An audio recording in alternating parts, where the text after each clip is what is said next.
historia del mundo. Diana Uribe.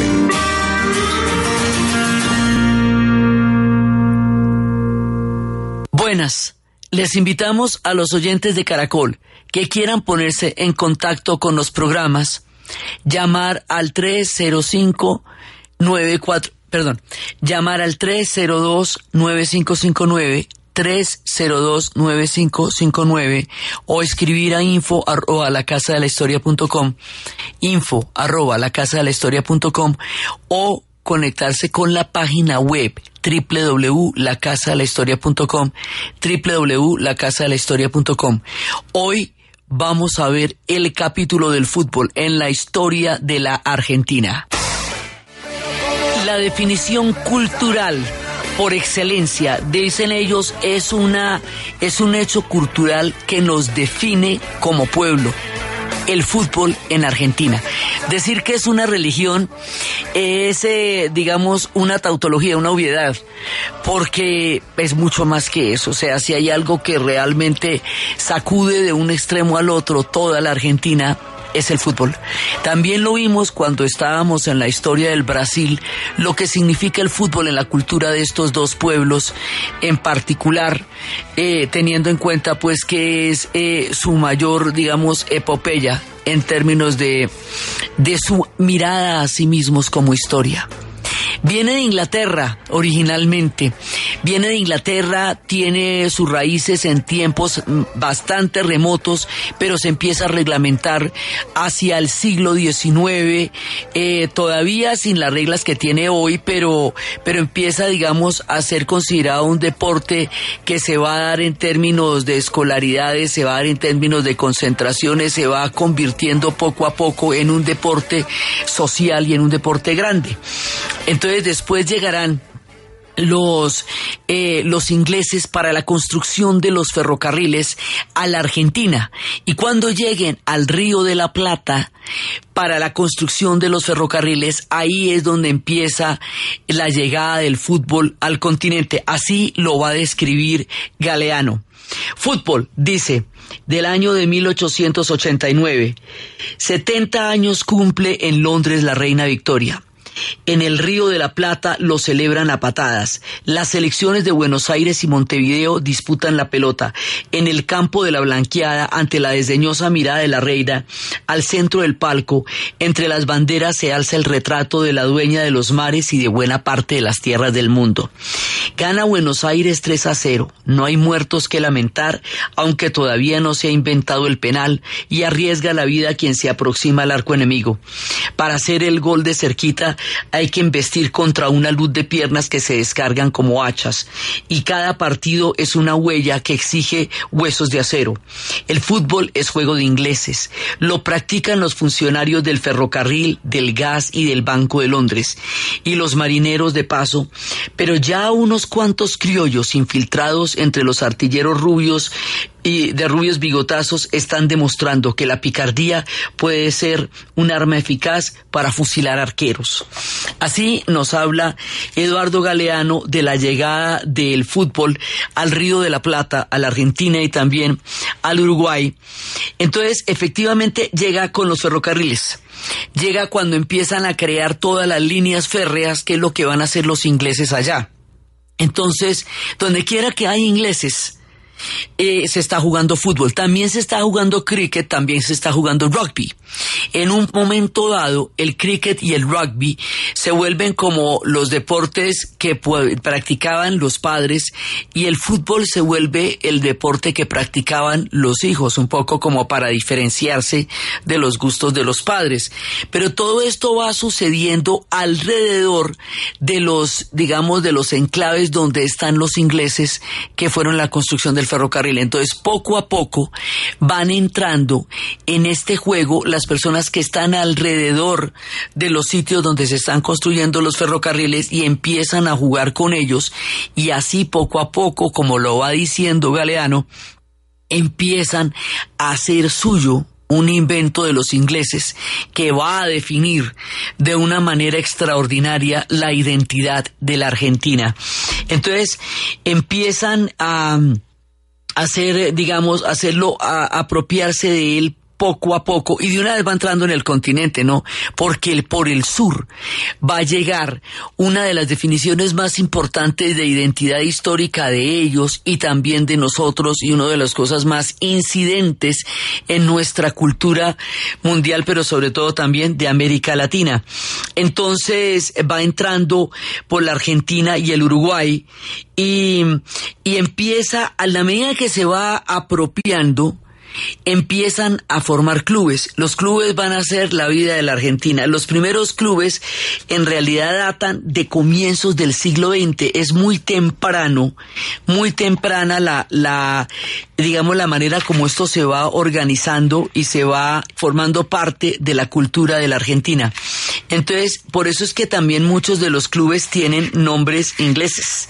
Por eso hablábamos del Racing y por eso hablábamos del River. Todos estos clubes originalmente se van formando en la primera mitad del siglo XX, casi que en las primeras 2 décadas del siglo XX, y empiezan a organizarse. Entonces, bueno, el Boca Junior, el Independiente, el Racing, el River Plate, el San Lorenzo de Almagro, y cada uno de estos clubes va a crear una manera de vivir y de ser. O sea, si hay algo que no se discute es de qué club eres y en qué club naciste. Esto crea un sentido de pertenencia absolutamente profundo.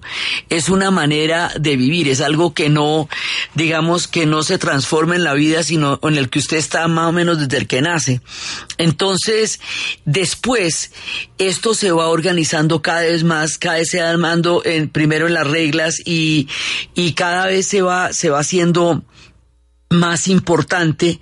Entonces, bueno, después allá habrán otros como el Independiente de Avellaneda. Ya más adelante empiezan a surgir las copas, pero los torneos van creando el fútbol como cultura fundamentalmente. Entonces, después, bien, hay una primera etapa que es la formación de los clubes y la formación de toda esta parte del fútbol, y hay un momento cuando se va a hacer el centenario de la Revolución de Mayo en Argentina. Entonces empiezan a decir que van a hacer una copa que se va a llamar la Copa José de San Martín. Pero como está al otro lado del Río de la Plata, entonces es cuando empiezan a decir que si la copa se va, ¿por qué no se llamaría Artigas? ¿O por qué no se llamaría O'Higgins?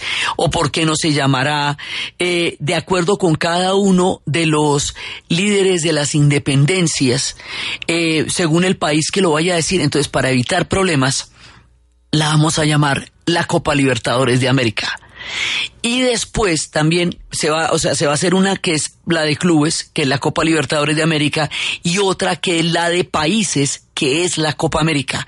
Cuando ya empiezan a hacerse las copas, empieza a darse, digamos, el fútbol empieza a formar parte ya de América Latina en toda su relación con el deporte, con la masa, y ya después de los mundiales va a tener un gran desarrollo. Hay un punto entre los años 50, es cuando una etapa de grandes jugadores argentinos que van a llegar a Colombia, es la época del Dorado, es la época de Di Stéfano, cuando nosotros vamos a participar de las grandes glorias de la primera etapa del fútbol argentino en nuestro país.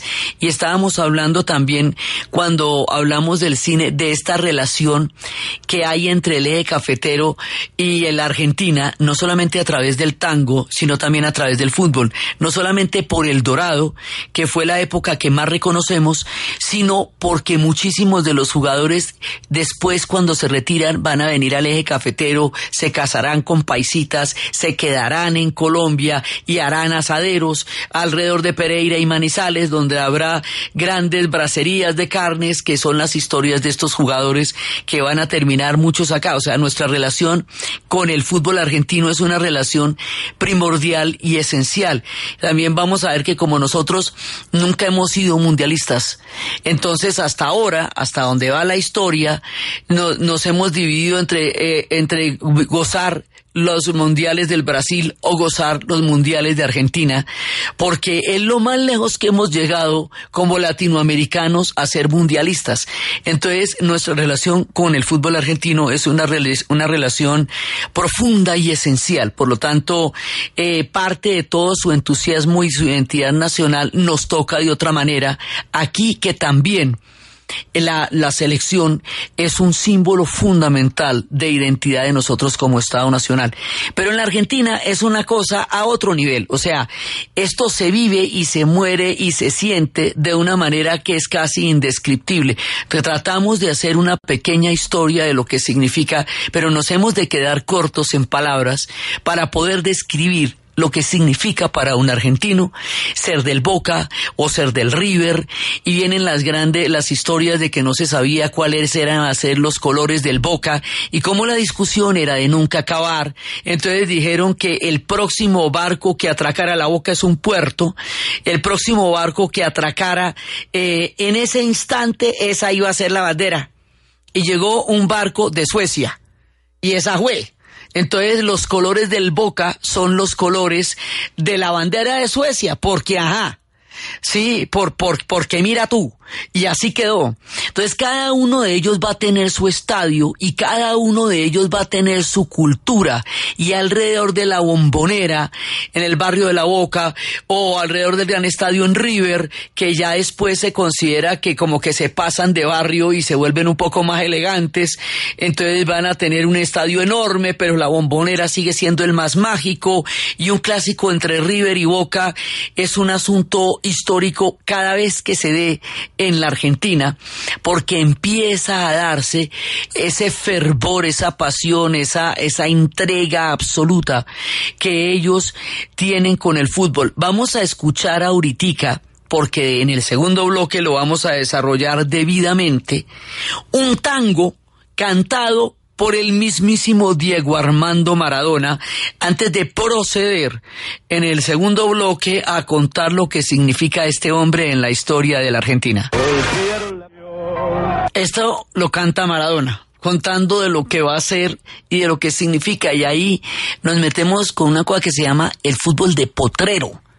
Porque la característica también importante es que es de barrio bajero, de potrero, de pibes que están en las condiciones de barrios más bajos, y que a través del fútbol pueden llegar a ser literalmente dioses en el planeta Tierra y en el planeta Argentina. Entonces es el gran sueño, igual para nosotros también, de nuestros potreros vendrán nuestros héroes grandísimos, pero ellos lo van a llevar a un nivel que es, digamos, completamente emblemático en el continente y en el mundo. Entonces el fútbol se va instalando como una cultura. Cada uno de estos clubes es una manera de pertenecer, es una manera de vivir, es una manera de ser. Tiene sus barras, tiene sus canciones. El rock atraviesa el fútbol, lo mismo que ha atravesado la guerra, la paz y las crisis económicas. Por eso estábamos empezando con Memphis la Blusera. Todos los rockeros tienen canciones, todos, desde los Cadillacs, Bersuit Vergarabat, Memphis la Blusera, todo lo que usted quiera. Bueno, ya después vamos a escuchar Calamaro. Todos han cantado al fútbol, y la gente se va a apoyar a su club como apoyar la vida misma. Es un factor que define la cultura de ellos en todos los niveles. O sea, si hay algo que característicamente podemos hablar de la Argentina, hemos hablado de cosas esenciales de ellos. Hemos hablado de lo que significan para ellos los mitos fundacionales, los emigrantes, el cine, la literatura, pero esto es esencial a la existencia misma de ser argentino. Entonces aquí hay una parte, va a ser lo que significan los clubes, que son un factor de identidad primordial, y luego lo que va a ser la selección argentina. Después cuando veremos, cuando Maradona, él dice que él no va a ser el del club sino el de la selección, que él va a jugar por todos los argentinos. Entonces después de la Segunda Guerra Mundial empiezan ya a regularizarse las copas y empiezan a darse todas las diferentes formas de organización. Ya está totalmente reglamentado, ya no es un deporte que haya llegado allá, sino que ha sido totalmente adaptado por ellos. Ya el fútbol se enraiza en el imaginario y en el relato colectivo de la Argentina de una manera tal que define su historia y define su identidad más allá de cualquier otra manifestación que ellos puedan tener. Entonces, después de esto viene el primer campeonato mundial. Y el primer campeonato mundial que ellos van a ganar es 1978. Argentina 78, con una selección absolutamente brillante, con Kempes, con Tarantini, con Pasarela, con Osvaldo Ardiles, o sea, con Holguín, con la gente más dura, pero a pesar de que la selección, o sea, uno puede verlo de dos maneras. Era una de las selecciones más brillantes que hayan tenido en la historia de la Argentina, sin ninguna duda. Pero como lo vimos en el momento de la dictadura, este mundial fue capitalizado por la dictadura para reencaucharse y continuar ese régimen de terror tan absolutamente brutal que hemos referido a lo largo de la serie. Entonces tiene un sabor amargo, porque no es porque no se lo merecieran, porque sí era una selección mundialista sin ninguna duda, pero ahí hay una serie de sombras, como por qué el Perú, que tenía una de sus mejores selecciones y no la mejor que ha tenido en la historia, va a perder por un resultado tan grande frente al Brasil para que pueda pasar a Argentina. O sea, dejarse ganar el Perú fue una cosa que siempre quedó cuestionada. Bueno, ahí hay una telenovela alrededor de eso que pasa por la maleta de Fonseca, y bueno, eso ya son historias policíacas lo que pasó con eso, pero el Perú no estaba para que perdiera como perdió en ese momento, y eso le daba la clasificación a Argentina. Hay toda clase de dudas históricas, pero la selección que ganó el Mundial de 1978 era una de las selecciones más brillantes en la historia del fútbol argentino. Y así es el fútbol, entre la historia, la manipulación de lo que pasó con esto, el heroísmo de estos pelados y el primer título mundial de la Argentina después de que habían empezado a comienzos de siglo con algo que sería de aquí en adelante su más profunda raíz. A lo largo de la serie hemos estado hablando de lo que significan los mitos en la historia de la Argentina. Lo hicimos en la época de Juan Domingo y Eva Perón. Lo hicimos con Carlos Gardel. Lo hicimos con la representación colectiva que significa el mito en la historia de la Argentina, porque es una manera a través de los cual ellos trascienden su vida cotidiana y se transforman en la esencia misma de ese mito.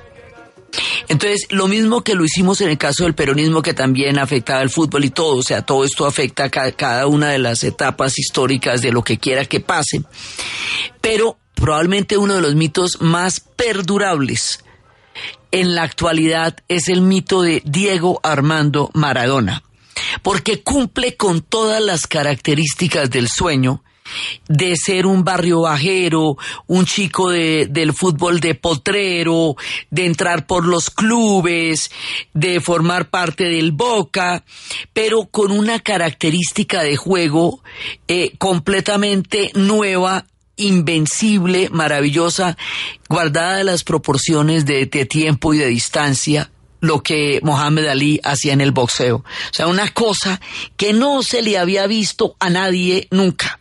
O sea, un personaje que es capaz de jugar de una manera como nadie puede imaginar, y que es capaz de armar y que lo es desde pequeño. Entonces, él va llevando peldaño a peldaño su carrera hacia la fama hasta llegar a la total inmortalidad Entonces, primero, pues toda la historia con el Boca, después su participación en el Barcelona, ahora después vamos a ver lo que significa este hombre en Nápoles aún ahora.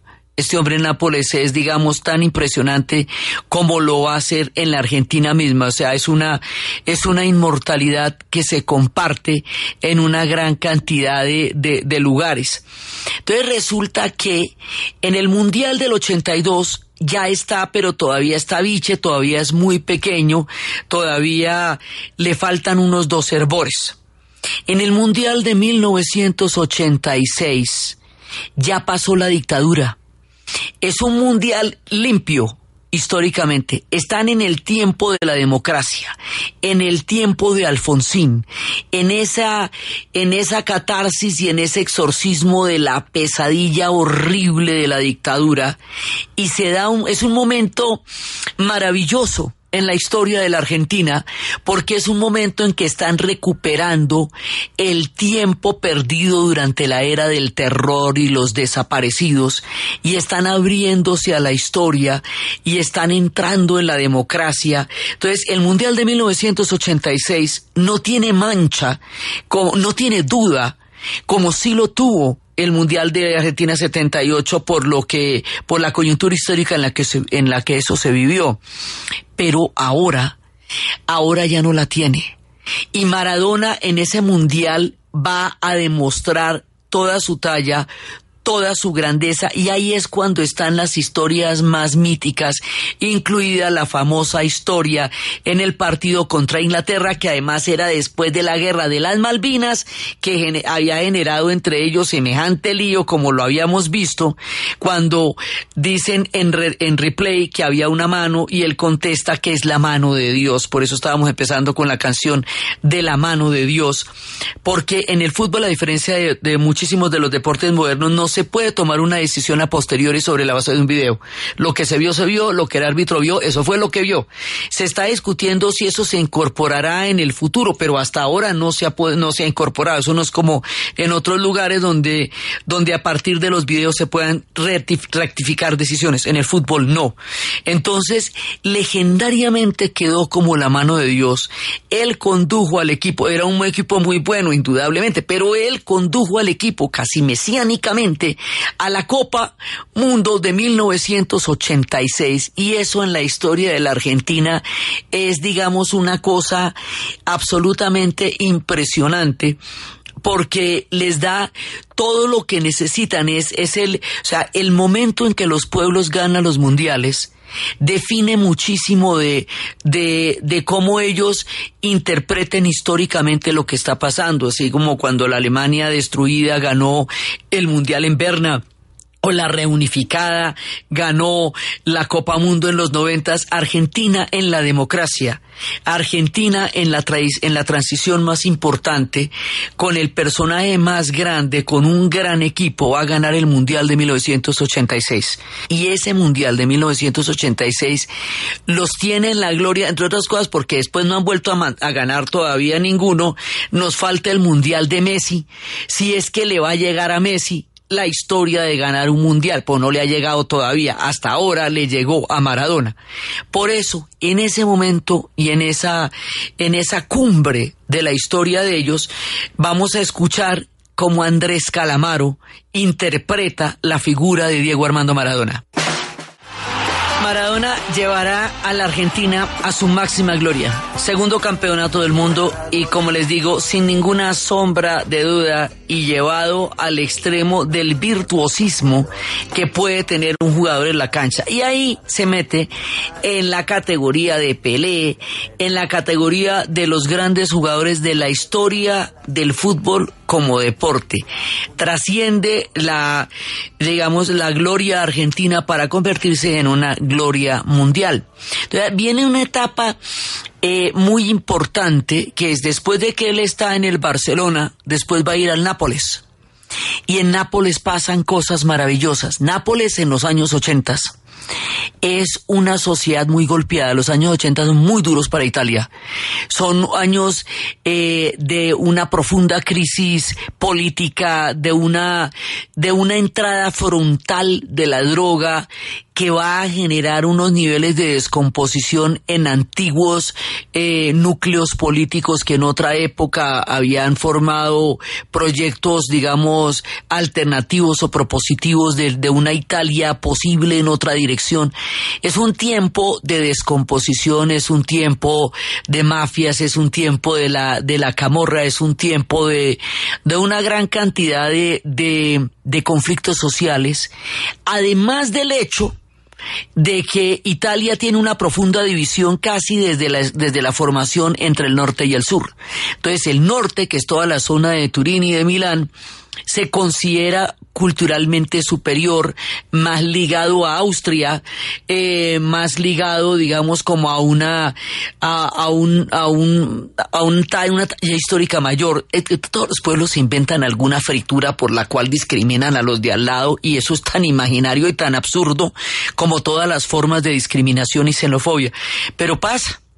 Entonces resulta que ellos inventaron que es que los del norte son los duros, y que es que los del norte son los prósperos, y que es que los del norte son los que van y los que sí, y que los del sur son culturalmente inferiores y son los pobres, cuando el Imperio Romano, estrictamente hablando, era en el sur, y en el norte era donde ya empezaban los bárbaros. Pero bueno, esas cosas de la historia.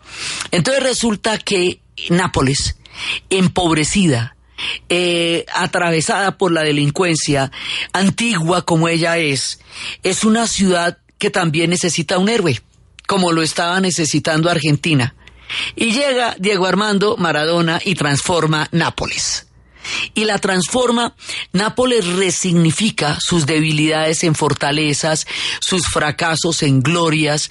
Nápoles logra, a través de la figura de Diego Armando Maradona, transformarse en una ciudad invencible. Está él todavía, mire, tienen el hotel donde él se quedaba tal y cual estaba. Hay un plato que era el que él comía, que se llama su nombre en la actualidad. Está el mural donde está él, queda frente a una estatua que nos contaban en el documental de ESPN, que tiene 2000 años, pues nadie la mira porque está enfrente a Maradona. Los niños se llaman Diego. Bueno, el tipo allá, mejor dicho, literalmente la saca del estadio. Y es que él le va a cumplir un sueño imposible al Nápoles. El Nápoles, por debajeado por estas profundas divisiones al interior de la Italia, un día le va a ganar al club que nunca le podía ganar y que siempre soñaba ganarle, la Juventus. Entonces, el día que el Nápoles le gana a la Juventus con Maradona, ¿qué te digo yo? Entonces, además que como los italianos de todas maneras son el inconsciente colectivo de los argentinos, porque son la fuerza mayor migratoria que hay en su identidad nacional, entonces esto de todas maneras tiene una cantidad de significaciones históricas muy particulares, y este hombre la logra y se vuelve el dios de Nápoles, y logra hacerle levantar la autoestima colectiva a la ciudad de Nápoles, como no le había pasado literalmente en siglos desde su antigua grandeza. Entonces, en un momento en que empiezan las discusiones de la Padania, que es lo que dicen que los del norte, que son la Padania y quieren separar del sur, que porque ellos subsidian a los del sur y los miran con desprecio. Bueno, pues en ese contexto y en esa coyuntura, Diego Armando Maradona logra el milagro de que Nápoles le gane a la Juventus. Entonces, esto de lograr el segundo título mundial de la Argentina, hasta ahora, hasta ahí van, y de lograr que Nápoles le gane a la Juventus, estos son unos milagros de un tamaño que no eran ni siquiera imaginables hasta antes de que llegara Maradona. Entonces Maradona llega a la gloria absoluta en Nápoles. Y cuando ya está en el pinal de la fama y tiene todo lo que la vida le puede dar a alguien, y tiene un grado de fama que ya se vuelve insoportable, porque durante un año en el hotel en Nápoles no lo dejan dormir porque la gente se sube a postes de 20 metros de altura para irle a decir que Maradona. O sea, al hombre le elevan el ego a la categoría de Dios del Olimpo, y él era, como todos los seres humanos, un ser humano. Entonces, ¿qué pasa? Que este hombre va a entrar en la droga y va a entrar en la cocaína, va a tener una vida nocturna muy agitada, y cuando le sale un positivo, se le empieza a derrumbar poco a poco el mundo. Poco a poco. Entonces, todo lo que había sido la gloria de Italia, después ya los italianos otra parte de los italianos, no los napolitanos, lo van a chiflar en otro partido, y en esa rechifla, él empieza a sentir que se le devuelva la moneda. Y se le devuelve la moneda y empieza la decadencia y empiezan los problemas de este man en forma. Y se va degradando. A él le pasa un poco paralelamente lo que le va pasando a Charly García. Lo que pasa es que Charly García, entre más pasado estaba, hacia una música más impresionante, sí, y a los jugadores y a los músicos no les hacen pruebas antidoping y nadie les objeta cómo se meten a los conciertos, ni a Charly García ni a Cerati, sí, pero a los deportistas sí.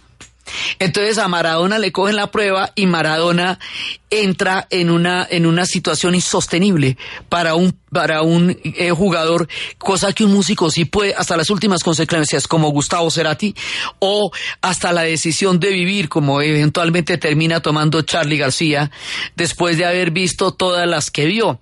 Entonces Maradona entra en una decadencia gravísima, y al entrar en una decadencia, paradójicamente se hace más legendario, porque es un hombre capaz de toda la gloria y capaz de todos los problemas. Sí, por eso dice Calamaro, se mete en la que se mete, es mi amigo y yo lo quiero. Y la adoración por Maradona va más allá de lo que terrenalmente haga, de sus salidas y entradas, de las rehabilitaciones, de su ida a Cuba, de que se engorde o se adelgace.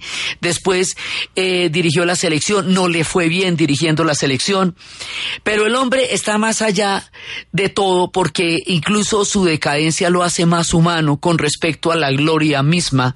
Y o sea, así como tenemos una gran cantidad de canciones al fútbol argentino, tenemos un género de canciones de la música argentina dedicadas exclusivamente a Maradona, los documentales de Emir Kusturica acerca de Maradona, y Maradona se vuelve un mito que hasta ahora sigue siendo uno de los mitos más importantes de toda la Argentina, como les digo, con Eva Perón y Carlos Gardel y el Che Guevara. Sí, o sea, son como puntales en los cuales los argentinos toman una persona para hacer una representación colectiva de toda su aspiración como pueblo a que algo de alguna manera tenga la grandeza que todos ellos como sociedad aspiran a tener. La relación entre Argentina y sus mitos es una de las características más particulares de ellos, de su identidad cultural. Todos los pueblos los tienen, pero los argentinos los manejan de una manera probablemente más apasionada y poderosa que muchas otras sociedades. Digamos, es una característica la manera como ellos pueden preservar, creer, adorar un mito y vendérselo al planeta Tierra, porque los mitos argentinos, los argentinos logran que sean mitos mundiales. Y ese es el caso de Diego Armando Maradona. Podríamos pasarnos cualquier cantidad de tiempo poniendo las canciones que haya él, poniendo toda la adoración. Entonces, tanto su gloria como su decadencia son tomadas como parte fundamental de la misma leyenda. Hoy por hoy, Nápoles vive a Maradona como cuando estuvo allá. Y es casi que hay una gran cantidad de la ciudad de Nápoles, que aparte de toda la riqueza histórica de esta ciudad, que es infinita, es casi que un museo vivo a Diego Armando Maradona. Entonces este hombre se convierte en la trascendencia misma del fútbol. Entonces, si estamos hablando del fútbol como identidad, como condición cultural de los argentinos, si estamos hablando de los clubes como razón de pertenencia y de creación de un sentido de colectividad dentro de los argentinos, de lo que significa el River, de lo que significa el Boca, de lo que significa cada uno de los clásicos que se van enfrentando, si estamos hablando de los mundiales como los hitos históricos más importantes en la historia de la Argentina, hablamos de Maradona como la representación individual de todas estas cosas a la vez. O sea, vamos creando un escalón legendario de lo que significa el fútbol en Argentina y lo concentramos de una manera mítica en la figura de Diego Armando Maradona. Entonces, resulta que este personaje logra los milagros argentinos, los milagros napolitanos, y después pues viene toda la reversa de la moneda, los fracasos, los tiempos de rehabilitación. La figura de Mercedes Sosa va a ser muy bonita porque ella le va a ayudar mucho a Charly García en sus días más duros y a Diego Armando Maradona en su tiempo de ocaso. Cuando ella murió, Maradona la veló horas y horas y le rindió un tributo muy grande, porque esta mujer coronada de gloria desde la sencillez y la historia va a ser además una figura muy generosa que le va a dar la mano a las jóvenes figuras que luego por una u otra manera se extravían en la historia. Y después de Maradona viene otro personaje que está en el brinco de llegar a ser tan glorioso, pero le falta un mundial: Messi. Sí, Messi en el Barcelona. Messi, digamos, es un hombre grande, pero siempre se le va a comparar con Maradona. Siempre. Y todavía no los ha llevado a un mundial. Cuando lo lleve al mundial, hablamos de Messi en los mismos términos. Por ahora, sigue siendo una figura fundamental. Cada ratico, los argentinos sacan grandes jugadores porque tienen grandes jugadores. Eso es su característica. Hemos hablado de Maradona por su importancia histórica. Hablamos de Messi porque es una figura muy importante. Pero en nuestra historia de la Argentina, el protagonista de hoy es el fútbol. Porque no podemos hacer una historia de la Argentina sin hacer una historia del fútbol, porque nos quedaríamos sin comprender la esencia de ese pueblo, que es para lo que se hacen las historias del mundo, para entender las almas de los pueblos a los cuales invitamos a contar a lo largo de su historia. En el próximo programa vamos a hablar de Mafalda, del humor de Quino, de Fontana Rosa y de la era Kirchner.